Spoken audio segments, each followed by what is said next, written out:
Bienvenue sur Actu du VTT et du GPS. Dans le cas présent, nous nous trouvons avec le TOUNAV, mais l'Ultra.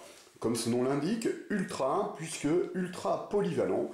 Vous allez pouvoir l'utiliser aussi bien sur du running, sur du trek, sur du VTT bien sûr, mais également sur de la randonnée, puisque cet appareil se veut ultra polyvalent. Comme vous pouvez le constater, la montre et le bracelet va venir ici. Alors, le point très intéressant, c'est déjà au niveau des fixations. On va avoir deux crochets de maintien pour une meilleure sécurité, mais aussi cet élément-là, avec une petite boursouflure, qui rentre dans un trou oblong, nous permettra d'avoir une stabilité parfaite de la montre et de l'éviter de la perdre dans le cas où vous faites du running ou de la course à pied. Alors, au niveau de la fixation de notre montre, donc on va retrouver cette partie carrée qui va venir s'emboîter dans celle-ci. Alors, vous pourrez très bien mettre votre GPS comme ceci, ou éventuellement dans l'autre sens, voilà. Voilà, donc là, vous avez deux positions possibles pour pouvoir lire votre carte. Alors, je vais vous montrer très rapidement comment tourner finalement l'affichage pour l'avoir aussi bien sur l'horizontale que sur la verticale lorsque l'on va être par exemple sur du VTT, sachant que vous pouvez aussi bien le faire fonctionner dans les deux sens aussi sur votre utilisation VTT. Donc je vais vous montrer ça tout de suite.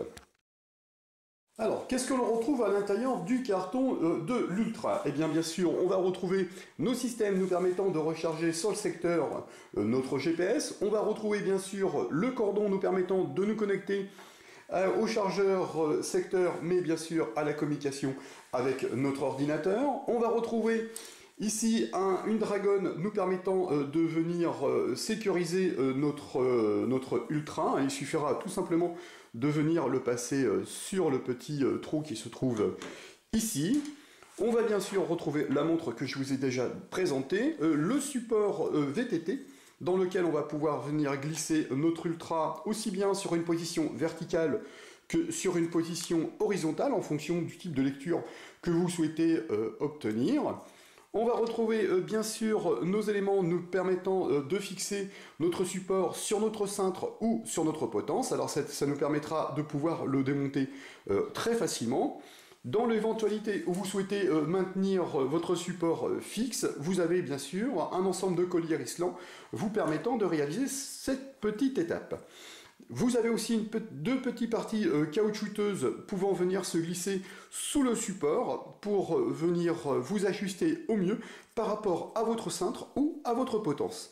Dans certains cas, lorsque vous avez un VTT un petit peu plus X-Country avec une potence qui va un peu plongeante, eh bien vous allez pouvoir le prédécouper en lui donnant un petit peu d'angle pour améliorer la lecture de votre GPS.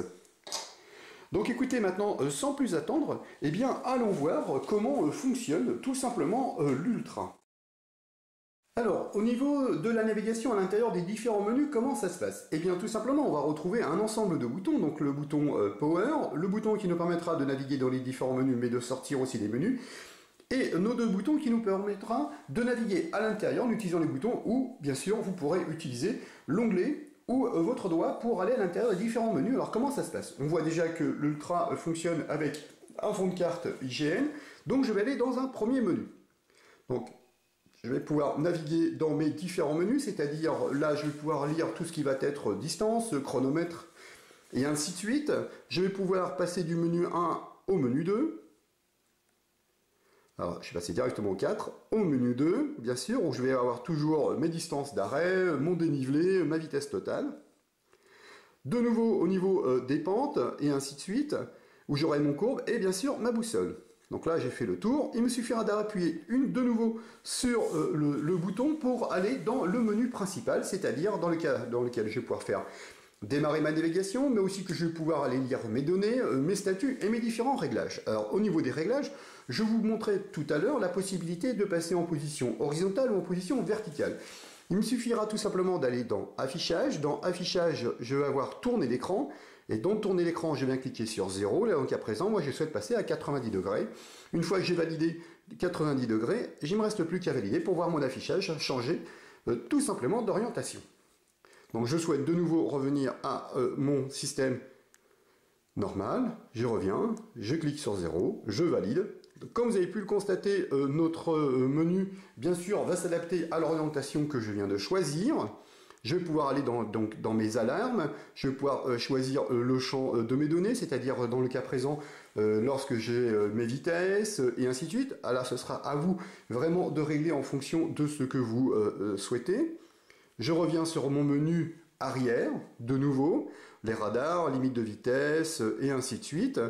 Au niveau des différents menus, donc, je vais pouvoir aller dans Système.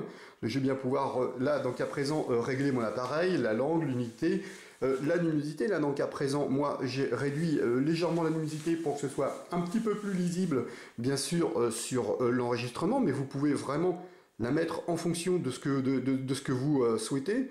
Comme vous voyez, hein, c'est quand même très très facile d'utilisation. Hop, je vais pouvoir soit utiliser le petit bouton sur le côté ou soit cliquer directement sur Système pour revenir au menu précédent. Hein, je vais bien sûr pouvoir naviguer en appuyant sur le bas. Hop, je reviens. En venant cliquer sur le bas, hein, je vais pouvoir aller donc dans mes dossiers, le fuseau horaire, et ainsi de suite. Les réglages sont très très complets. Au niveau de la carte, pareil, carte donc auto, zoom automatique, recentré, orientation, relief. Donc ça, c'est vraiment à vous de régler en fonction de ce que vous souhaitez. Là, par exemple, on va pouvoir choisir le type d'affichage que je veux. Là, dans le cas présent, c'est soit je veux passer du 2D au 3D+, tel qu'on l'a vu, tel que je veux vous le montrer plutôt sur le fond de carte, ou je laisse 2D, 3D. Ça, c'est vraiment les réglages que vous pouvez affiner en fonction de ce que vous souhaitez. Donc là, je vous laisserai aller un petit peu plus en avant. On va revenir de l'autre côté. Voilà. Au niveau du statut, eh bien, c'est les statuts, là, dans le cas présent, j'ai lancé la navigation, je souhaite éventuellement l'arrêter. Mais je vais pouvoir aussi connaître, c'est l'état de réception de mon GPS, ce qu'il me reste comme batterie, la luminosité et bien sûr l'indication sonore. Donc de nouveau, si je souhaite, je vais pouvoir venir régler donc en silencieux, la voix, l'alarme, clic. Alors je clique sur clic. Donc à chaque fois que je vais manipuler, je vais obtenir un bruit de ma navigation. Ça c'est pareil, hein, c'est vraiment en fonction de ce que vous choisissez.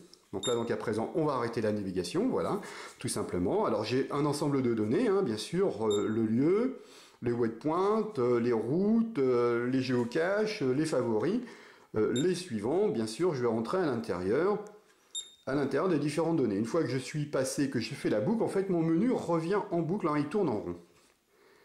Je vais revenir arrière. Au niveau des tracés, pareil, hein, on a l'ensemble des tracés qui sont ici. Donc il me suffira de venir sélectionner mes tracés, donc c'est pareil, hein, si je sélectionne un tracé, je le prends, et aussitôt, je le valide, on le voit qu'il est validé. Donc là, donc à présent, moi, celui-ci, je vais le valider. Voilà, je l'ai dévalidé, hop, vous avez vu, il est repassé en dessous. Je remonte, je dévalide, hop, il est repassé en dessous.